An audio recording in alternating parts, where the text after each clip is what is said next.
ada satu keresahan yang gue pengen banget nyampein ini. Dulu gue pernah baca buku Rich Dad and Poor Dad. Itu yang ditulis oleh Bapak Robert T. Kiyosaki. Tapi gue ngerangkum 10 poin di sini yang mungkin bakalan gue share. Kalian mau dengar ya lanjut ya, silahkan. Kalau yang enggak ya gak apa-apa. Gue cuma mau berbagi kok. Oke, ini masih berlanjut ya tentang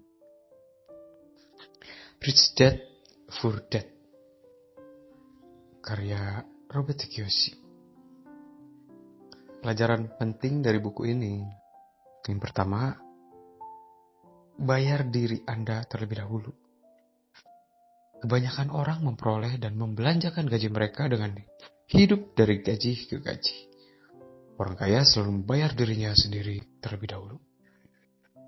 Di buku ini kita diajarkan buat berinvestasi.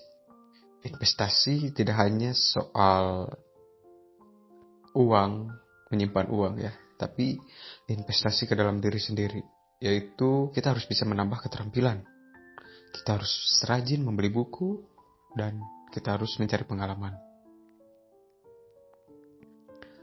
Yang kedua, pola pikir adalah segalanya. Pola pikir dan sikap kamu paling penting dalam hidup atau profesi. Pola pikir itulah yang membedakan yang terbaik dari yang lain. Aset paling kuat yang kita miliki adalah pikiran kita. Jika kita latih atau jika dilatih dengan baik, maka dapat menghasilkan kekayaan yang sangat besar. Maka rajin-rajinlah untuk mengubah dan memperbaiki pola pikir kita. Yang ketiga, belilah aset terlebih dahulu, bukan liabilitas. Kamu harus mengetahui perbedaan antara aset dan liabilitas. Aset itu memasukkan uang ke dalam saku kamu. Kewajiban mengeluarkan uang dari kantong kamu. Orang kaya membeli aset. Masyarakat miskin hanya mempunyai pengeluaran. Kelas menengah membeli liabilitas yang mereka anggap sebagai aset. Jadi kamu harus lebih banyak mengerti tentang apa itu aset yang sebenarnya. 4. Menabung dan berinvestasi itu berbeda. Menabung adalah mengistirahatkan uang kamu. Berinvestasi adalah menggunakan uang kamu untuk bekerja. Menabung itu melemahkan daya beli, sementara investasi akan meningkatkan nilai uang kamu. Jadi, investasikan uang kamu di saham, real estate, bisnis untuk mengalahkan inflasi. Yang kelima, kita mungkin acuh tak acuh ya tentang pajak. Tapi kita harus lebih belajar. Kita harus lebih baik lagi mengenal pajak. Jadi kita harus belajar tentang pajak. Jika kamu kaya dan kurang melek finansial, kamu akan membayar pajak lebih banyak. Banyak orang memperoleh penghasilan, membayar pajak, dan membelanjakan uangnya. Orang kaya tahu cara menghemat pajak, sehingga mereka membayar pajak lebih sedikit. Kita bukan mengatur, kita bukan membodoh-bodohi orang pajak ya, bukan seperti itu. Tapi kita harus lebih teliti lagi karena ilmu pajak itu sangat luas banget. Tentunya di negara kita Indonesia. Yang keenam, jangan mengendalikan satu sumber pendapatan. Kebanyakan orang hanya mengendalikan satu sumber pendapatan. Kamu tidak akan pernah menjadi kaya dan aman secara finansial jika kamu salah satunya. Jadi kamu harus menciptakan banyak sumber penghasilan. Kamu akan berada dalam posisi yang lebih baik bahkan jika kamu menghadapi krisis keuangan jika kamu memiliki banyak sumber pendapatan. Yang ketujuh, ambil risiko.